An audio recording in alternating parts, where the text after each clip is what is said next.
हाँ तो बच्चों, आप कैसे हैं? अच्छे से हैं? आपका फिर से स्वागत है अरमान सर ऑनलाइन क्लासेज में।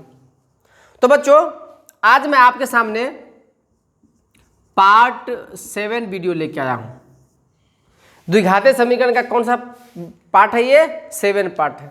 इसमें हम लोग सीखेंगे कि द्विघातीय सूत्र की सहायता से हम द्विघातीय समीकरण का मूल कैसे ज्ञात करें। इससे पिछले वीडियो में हमने सीखा था कि मूल ज्ञात करने की 3 विधि है। पहला है गुणनखंड विधि, दूसरा है द्विघातीय सूत्र विधि या श्रीधराचार्य विधि, और तीसरा है पूर्ण वर्ग विधि। ये हमारा जो वीडियो बन रहा है, इस वीडियो की मदद से हम समझेंगे कि द्विघातीय सूत्र की सहायता से हम द्विघातीय समीकरण के हम मूल कैसे ज्ञात करें। तो बच्चों, बगैर लेट किए हुए हम डायरेक्ट सवाल एक लेते हैं और हम देखते हैं कि हम उसे कैसे ज्ञात करें। उससे पहले आपको द्विघातीय समीकरण का हल द्विघातीय सूत्र की सहायता से ज्ञात करने के लिए इसमें एक सूत्र है। अभी जो हमने देखा था पिछले वीडियो में, गुणनखंड विधि की सहायता से समीकरण के मूल क्या है, उसमें कोई सूत्र नहीं था, मगर इसमें क्या है? सूत्र है। क्या सूत्र है समझ लीजिए। सबसे पहले हम डी ज्ञात करेंगे। सबसे पहले हम क्या ज्ञात करेंगे? डी बराबर होता है, क्या होता है? B square. डी बराबर क्या होता है? बी स्क्वायर माइनस का 4ac। डी स्क्वायर माइनस का बी स्क्वायर माइनस का 4c डी का सूत्र है। अगर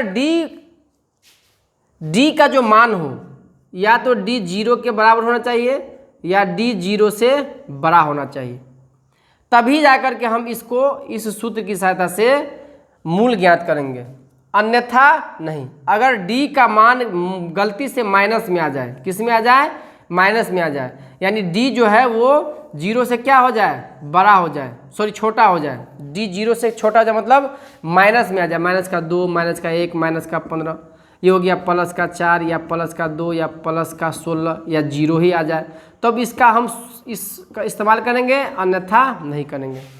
तो बच्चों, सबसे पहले हम क्या ज्ञात करेंगे? डी ज्ञात करेंगे। और अगर डी का मान या तो 0 के बराबर आ जाए या 0 से बड़ा आ जाए, तब जाकर के हम द्विघातीय सूत्र के प्रयोग से मूल ज्ञात करेंगे। अगर 0 का मान, डी का मान 0 से छोटा आ जाए, यानी माइनस में आ जाए, तो हम समीकरण के द्विघातीय सूत्र समीकरण का मूल ज्ञात नहीं कर सकते। तो बच्चों, आपने समझा हम किस कंडीशन में द्विघातीय सूत्र का इस्तेमाल करेंगे?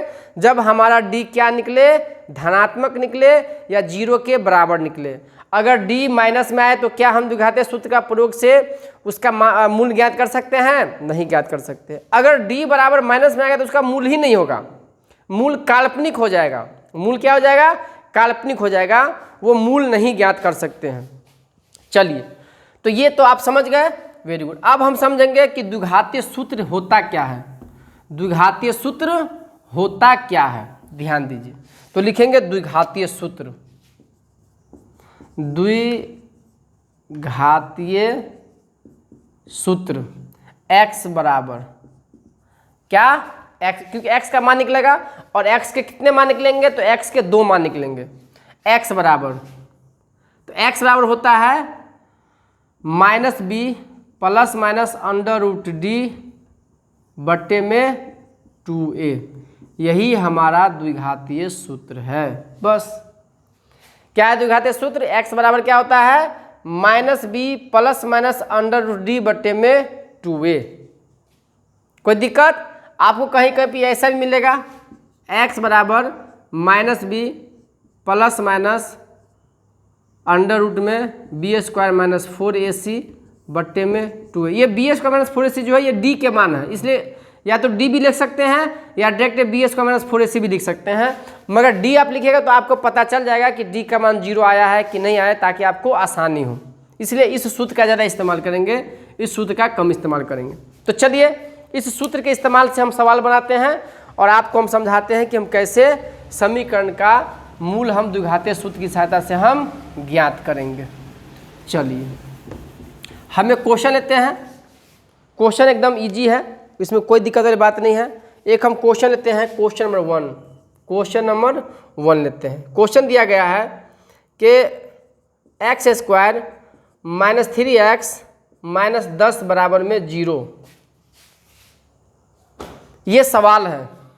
इस सवाल का हम हल करना है किस विधि से? तो द्विघातीय सूत्र विधि से।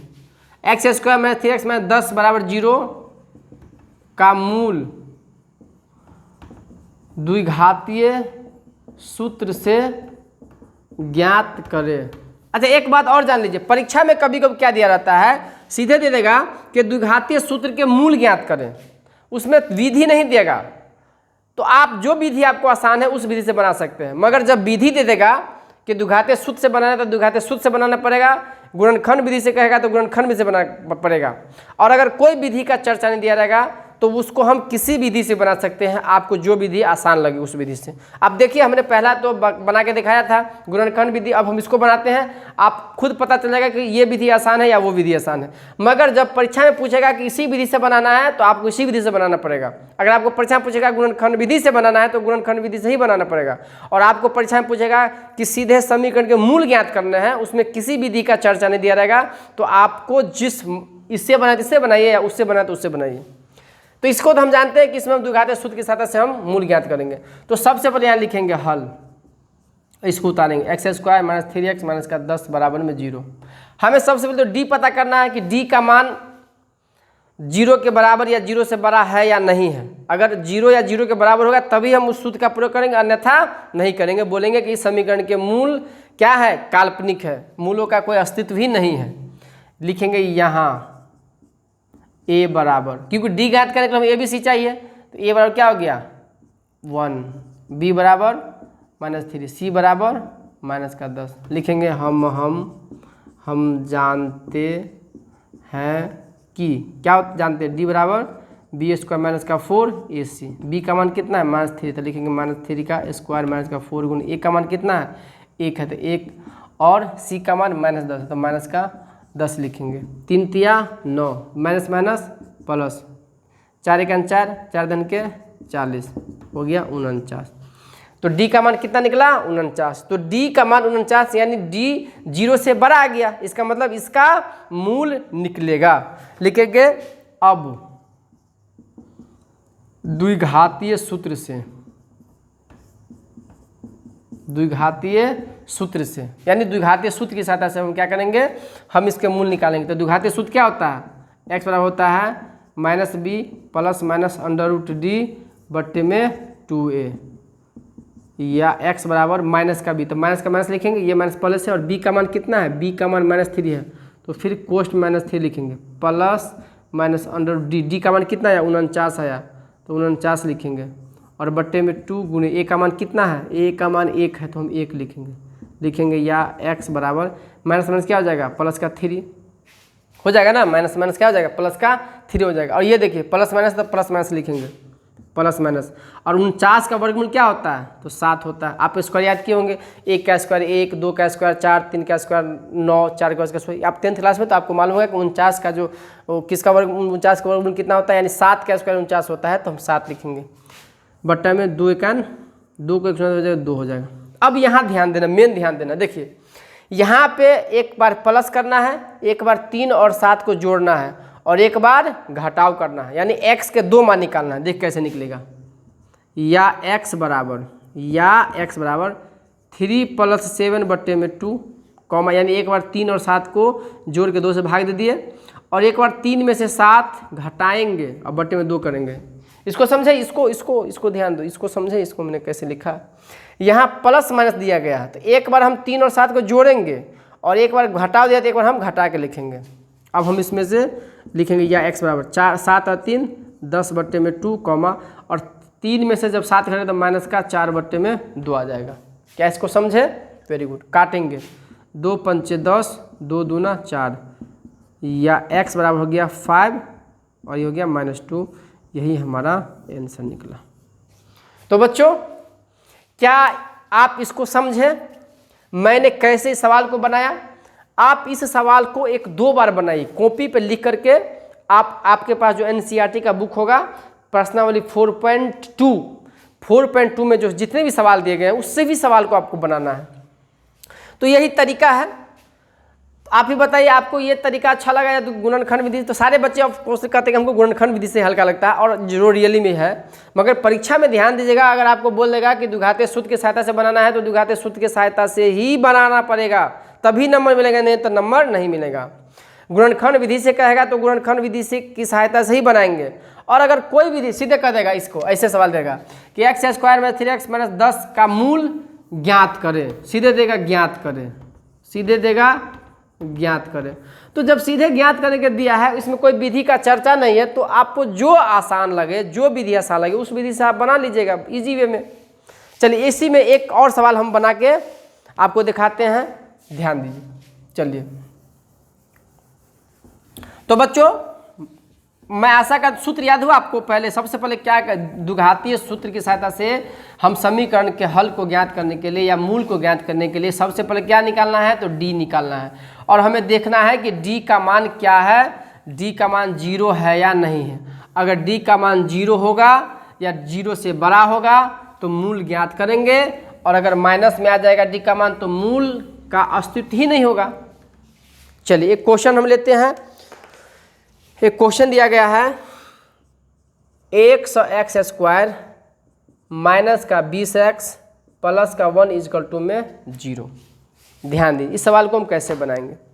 ये सवाल दिया गया है और इस सवाल को, ये हमारा क्वेश्चन नंबर 2 है, और इस सवाल को हमें द्विघातीय सूत्र की सहायता से बनाना है। द्विघातीय सूत्र की सहायता से इस सवाल को हल करने हैं। तो द्विघातीय सूत्र की सहायता से सवाल को हल करने के लिए हमें सबसे पहले क्या ज्ञात करना पड़ेगा, तो d ज्ञात करना पड़ेगा। तो यहाँ सबसे पहले, और d ज्ञात करने के लिए हमें सबसे पहले क्या निकालना पड़ेगा, तो a b c ज्ञात करना पड़ेगा।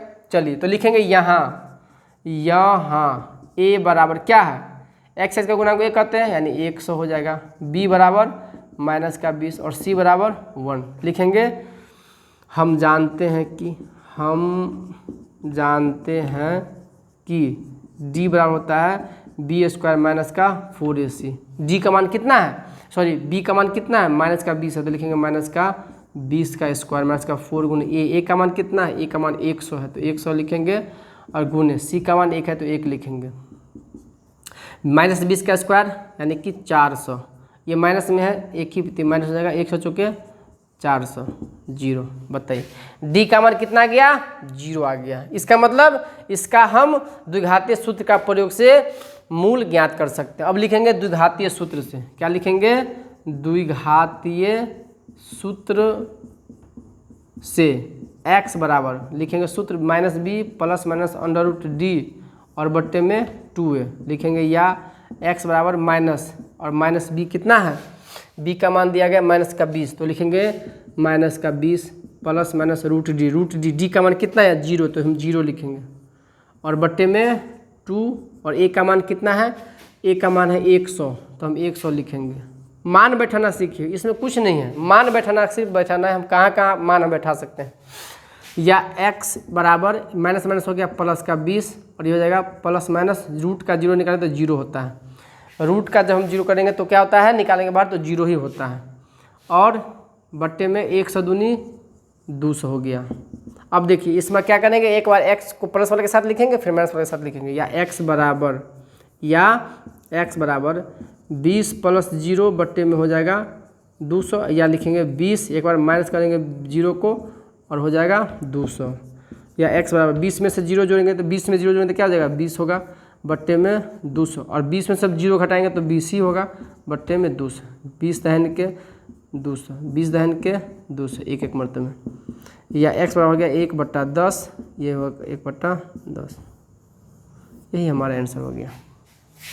तो समझे बच्चों हमने इसको कैसे हल किया। और आप जानते हैं कि जब d जो होता है 0 के बराबर होता है तो मूल क्या होते हैं, तो मूल समान होते हैं। समान हो गया ना, एक बराबर हो गया ना।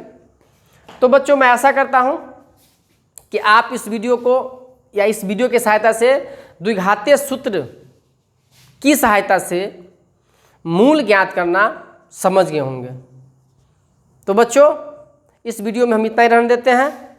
अब हम जो है आपका जो समीकरण का जो ये आपका जो सिलसिला जो चल रहा था वो लगभग ख़त्म ही हो चुका है। हम कुछ ऑब्जेक्टिव करेंगे और एक विधि और रह गया है पूर्ण वर्ग विधि से, वो विधि हम आपको जो है कल इस पर अपलोड कर देंगे, आप उसको भी देख लीजिएगा। तो बच्चों मैं आशा करता हूँ कि आपको ये वीडियो बहुत पसंद आया होगा। तो अगर आपको ये वीडियो पसंद आया होगा तो हमारे इस वीडियो को आप जानते ही हैं हम लोग क्या बोलते हैं, कि सब्सक्राइब कर दीजिए और बेल आइकन को दबा दीजिए और अपने दोस्तों में शेयर कीजिए। अपने दोस्तों को बताइए कि आप अगर चाहते हैं कि 10th क्लास की एनसीईआरटी का बुक कम से कम 10th क्लास में 90+ नंबर आप लाना चाहते हैं तो आप हमें फॉलो कीजिए। आपको मैं विश्वास दिलाता हूं कि आप 10th क्लास में मैथ में आपको कम से कम 90 नंबर लाना है, ताकि आपके माँ बाप का, आपके समाज का, आपके गांव का नाम रोशन हो और वो आप काम कर सकते हैं। तो बच्चों ठीक है, गुड नाइट, थैंक यू।